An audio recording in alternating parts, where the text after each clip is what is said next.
3 questions à se poser pour bien estimer le montant de ces travaux de rénovation. Si tu regardes cette vidéo, c'est certainement que tu t'intéresses aux investissements immobiliers à très haute rentabilité. Tu sais déjà donc que tu es obligé de faire des travaux si tu cherches à te constituer une véritable machine à cash qui va générer au minimum 1 000 € de bénéfices nets par mois, comme on le fait tous les jours au sein de l'école des investisseurs. Avant de te donner ces 3 astuces pour que tu puisses bien estimer le montant des travaux, je vais me présenter. Je m'appelle Julien Malingo et moi, je suis le directeur de l'école des investisseurs. Et effectivement, tous les jours au quotidien, on passe du temps avec des particuliers qui chacun arrive à générer des projets à plus de 1 000 € de bénéfices nets par mois et se constituent ainsi leur indépendance et leur liberté financière. Maintenant, tous ces gens-là passent par la question cruciale de l'estimation des travaux. Et là, lorsqu'on n'a pas d'expérience, on attend bien souvent du coup, les devis des artisans. Ce qui est une grosse erreur parce que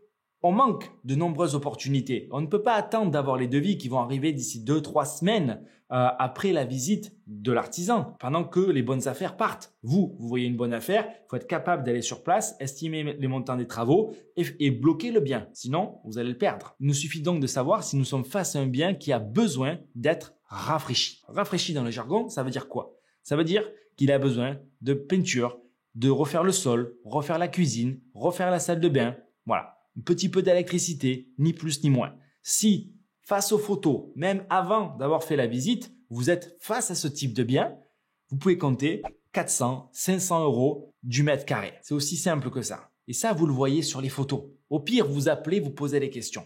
En quel état est la cuisine? Quand est-ce qu'elle a été posée? La salle de bain, elle est de quelle année? Le sol, il l'a fait en quoi?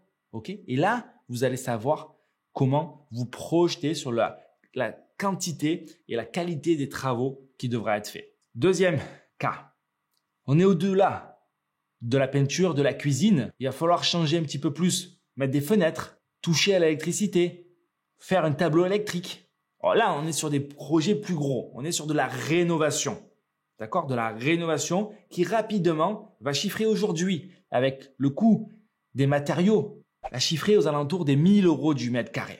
Donc là, c'est pareil. Si vous voyez qu'il faut tout refaire dans l'immeuble où il y a 6 appartements et que ça fait 200 mètres carrés, il y a par exemple 6 studios de 30 mètres carrés, 180 mètres carrés plus les communs, d'accord? Vous savez que vous pouvez appliquer sur 180 mètres carrés 1 000 € du mètre carré, 180 000 € de budget. Et que ça sera un petit coup de rafraîchissement sur les parties communes à 400-500 € du mètre carré. Donc rapidement, vous savez que vous êtes peut-être sur 190 000 € de budget, ok, que vous pouvez ajouter à votre prix d'achat. Donc là, vous avez l'enveloppe totale. Il y a un troisième cas, celui où les appartements ne sont pas déjà créés. C'est vous qui allez les créer. C'est vous qui allez créer les logements comme lorsqu'on achète une maison et qu'on la divise. Nous, c'est ce qu'on adore faire au sein de l'école des investisseurs. Pourquoi? Parce que tout le monde cherche l'immeuble de rapport. Et la maison à diviser, personne ne la cherche. Ceux qui achètent des maisons, c'est des particuliers pour s'installer avec leur famille. Ils les veulent déjà rénover, toutes propres, toutes neuves.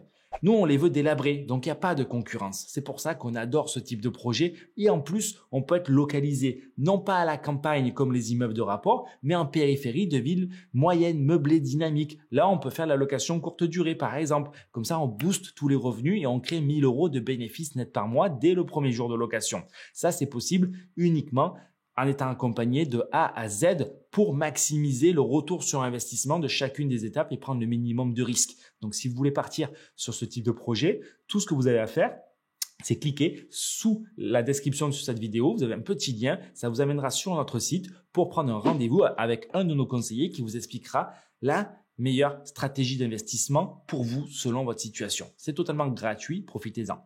J'en reviens au troisième cas. Le troisième cas est simplement la création de logements. Et donc là, on va être encore plus cher que la simple rénovation parce qu'on va devoir rajouter les compteurs électriques, éventuellement faire du gros œuvre, la toiture, la charpente, peut-être un petit peu d'extérieur, les places de parking. Donc là, rapidement, on va arriver sur des budgets à 1 200, 1 500 € du mètre carré. C'est plus de travail, d'où la nécessité d'acheter moins cher et d'où la nécessité d'aller dans des villes qui coûtent plus cher. Parce que on achètera moins cher et quand on fera les travaux, on sera toujours dans les prix du marché. Alors que si on va créer des logements effectivement à la campagne, là où c'est pas cher, vu le coût des travaux, bien souvent on est au-dessus du prix du marché. On doit revendre, on perd de l'argent. Donc ça, c'est très important de bien le comprendre et de partir sur la bonne stratégie avec le bon type de produit. Dans cette vidéo, pour résumer, on a vu 3 méthodes. La 4e, c'est la création de logements dans le neuf. Parce que là, dans le neuf, il ne faut pas confondre la création de logements dans l'ancien, comme on l'a dit à 1200 à 1500 euros du mètre carré, et dans le neuf. Dans le neuf, on va être à 1500, 2000 euros du mètre carré. Pourquoi? Parce qu'il y a des normes dans le neuf à respecter, les fameuses RT 2020, 2012. Ok, aujourd'hui c'est 2020, on est déjà en retard, 2023, mais c'est la RT 2020 qui s'applique. Ce qui veut dire qu'il va falloir mettre certaines VNC, des produits hermétiques à l'air, donc beaucoup plus de contraintes de tests énergétiques qui du coup augmentent le prix au mètre carré du bien. C'est pour ça qu'il faut, à mon sens, pour résumer, vous concentrer sur des biens à rafraîchir ou à rénover ou des logements à créer dans l'ancien.